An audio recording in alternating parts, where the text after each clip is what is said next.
अस्सलामुअलैकुम my YouTube family, कैसे हैं आप सब लोग। Welcome to my channel kitchen explorer.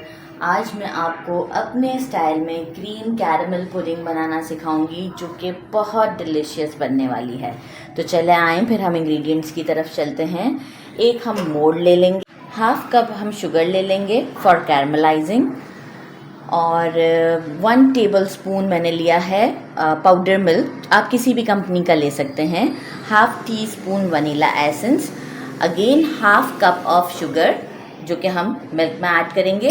1 cream का पैकेट पूरा, एक पूरा पैकेट लिया है मैंने ऑल पर्स का, और 3 एग्स लिए हैं मैंने, और हाफ लीटर मिल्क लिया है। आप कोशिश कीजिएगा कि डब्बे का दूध इस्तेमाल करें, क्योंकि जो नॉर्मली हम दूध खरीदते हैं खुला दूध, उसमें पानी मिक्स होता है, तो उस तरह की चीज़ों में फिर पानी वाला दूध नहीं चलता। तो मैंने ऑल पर्स ही हाफ लीटर लिया है। आए फिर हम सबसे पहले जो है वो मिल्क को वो करते हैं, क्रीम और मिक्स करते हैं। ये मैंने पैन में दूध डाल दिया है, स्टोव ऑन कर दिया है, और अब मैं इसमें डालने जाऊंगी शुगर जो कि हाफ कप का। ठीक है, मैं स्टर कर लूँगी। अच्छा, फ्लेम थोड़ा सा नॉर्मल रखिएगा, मीडियम रखिएगा। बस हमें शुगर को डिज़ोल्व करना है और साथ में हमें क्रीम को भी इसके अंदर डाल देना है, और 5 मिनट तक लो फ्लेम पर हमें इसे पकाना है ताकि क्रीम अच्छी तरीके से इसके साथ मिक्स हो जाए। फिर हम इसे ठंडा करने के लिए रख देंगे, और जैसे ही दूध ठंडा हो जाएगा इसके बाद हम इसके अंदर जो है वो एग बीट कर लेंगे, वनीला एसेंस डालेंगे। वो प्रोसीजर की तरफ मैं आपको बाद में ले आऊँगी, लेकिन ये करने के बाद हमें इसे नॉर्मल टेम्परेचर पर मिल्क को आने देना है।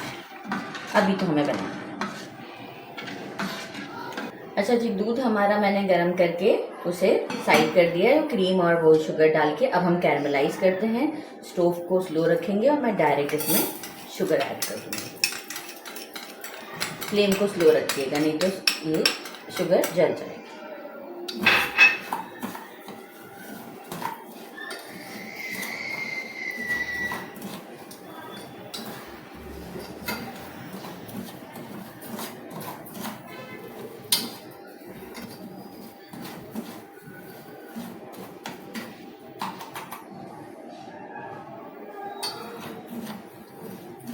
देख रहे हैं आप, ये खुद ब खुद डिज़ोल्व होना स्टार्ट हो गई है।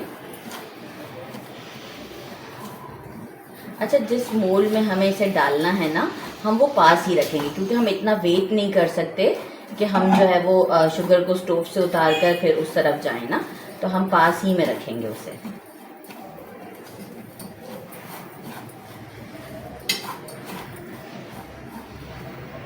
बस ये कैरमलाइज वाला बहुत अच्छा आपको मतलब ध्यान वाला प्रोसेस है, क्योंकि अगर थोड़ा डार्क हो जाएगी तो भी वो आपको कड़वी लगेगी, तो आपकी पुडिंग में ऊपर से टेस्ट बहुत कड़वा कड़वा आएगा। तो मैं चाहूँगी कि आप इसको बस ध्यान से देख लें, ये मेन प्रोसीजर है। ये देखिए, हमारा शुगर डिज़ोल्व हो चुका हुआ है और इसमें कलर आना स्टार्ट हो गया हुआ है। बहुत डार्क नहीं करना है इस मोमेंट पर। अच्छा, मैंने पानी का बिल्कुल इस्तेमाल नहीं किया है। ठीक है, अब बस एक हल्का सा शेड, और अब हम अपने कंटेनर की तरफ, आप ये देख रहे हैं कितना प्यारा गोल्डन शेड आ गया है। ठीक है, अब हम अपने स्टोव को बंद करके कंटेनर में यहीं रख देती हूँ और इसे फटाफट डाल देना है।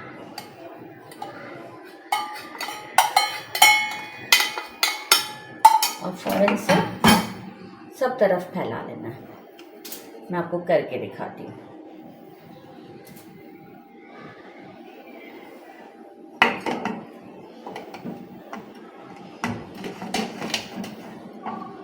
थोड़ा सा कहीं से रह भी जाए कोई इशू नहीं है, क्योंकि ये फौरन हार्ड हो जाती है। बस ये अच्छे से सेटल हो गई है, और अब हम इसे रूम टेम्परेचर पर छोड़ देते हैं, ये खुद ही हार्ड हो जाएगी। इसके बाद हम आपको इसके अंदर एग बीटन वाला जो प्रोसेस है वो दिखा के हम आपको इसको पकाना बता देंगे। ये जो मिल्क पाउडर 1 टेबलस्पून था, इसमें थोड़ा सा पानी डाल के आप देखें इसको डिज़ोल्व कर लिया ताकि कोई लम्स ना बना रहे। ठीक है, ये मैंने इसके अंदर डाल दिया।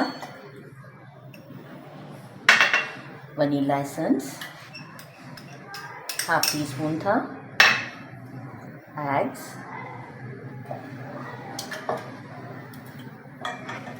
ठीक है। अब मैं इसे बीट कर लूँगी अच्छे तरीके से।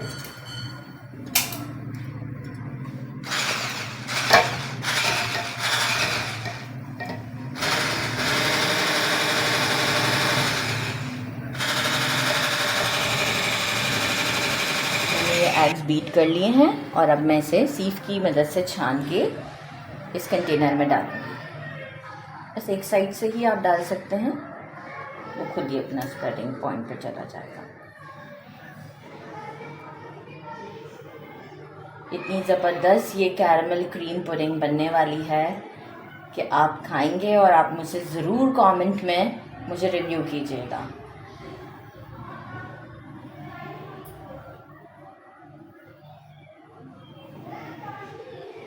अच्छा, पकती भी जल्दी है, 15 to 20 मिनट्स में ये कुक हो जाएगी।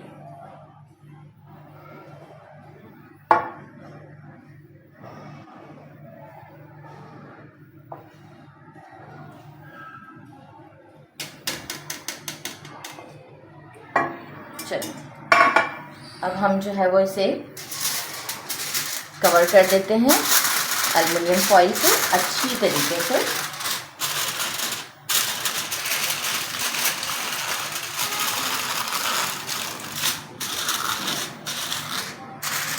अच्छी तरीके से मैंने इसे कवर कर दिया एल्युमिनियम फॉइल से। डीप पैन ले लेंगे और उसके अंदर जो है वो मैंने 2 ग्लास ऑफ वाटर डाल दिया है। एक ऐसे स्टैंड नुमा आप एक जाली रख लेंगे और फिर इसके अंदर आप इसे 15 मिनट्स के लिए पकने के लिए छोड़ देंगे मीडियम फ्लेम पर। 15 मिनट्स के बाद हम आके इसे चेक करेंगे और ये नॉर्मली जो होता है ये इसे कवर कर दीजिएगा टेप से, क्योंकि इसमें यहाँ पर एक होल सा होता है। बस अच्छी तरीके से ताकि स्टीम बाहर ना आए। 15 मिनट्स के बाद हम आपसे मिलते हैं। चलिए जी, हमें जो है वो 15 to 20 मिनट्स हो चुके हैं। अब मैं आपको बताती हूँ कि ये पकी है कि नहीं। अच्छा, इसके पकने का हमें ये चेक करना है कि आपने ये शासली की स्टिक मैंने ले ली है और ये इसके अंदर डाल के देखनी है। जैसे अगर ये इतनी नीट एंड क्लीन आ रही है, इट मीन्स कि ये कुक है। और अगर इसके ऊपर कुछ लगा हुआ आ रहा है जो हमारा बैटर है, तो आपने इसको अगेन ढक के 15 to 20 मिनट्स या जितनी देर आपने उसको पकाना है, मतलब 10 to 20 मिनट्स। आप 2-3 जगह पे ये प्रयोग करके देख लें।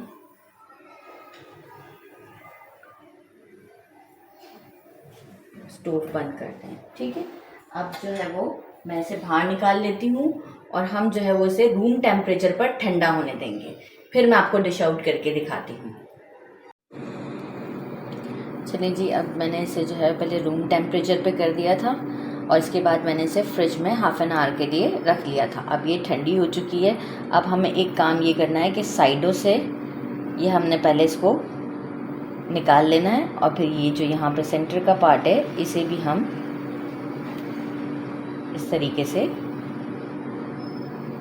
कर लेंगे ताकि जो है ये यहाँ चिपके ना।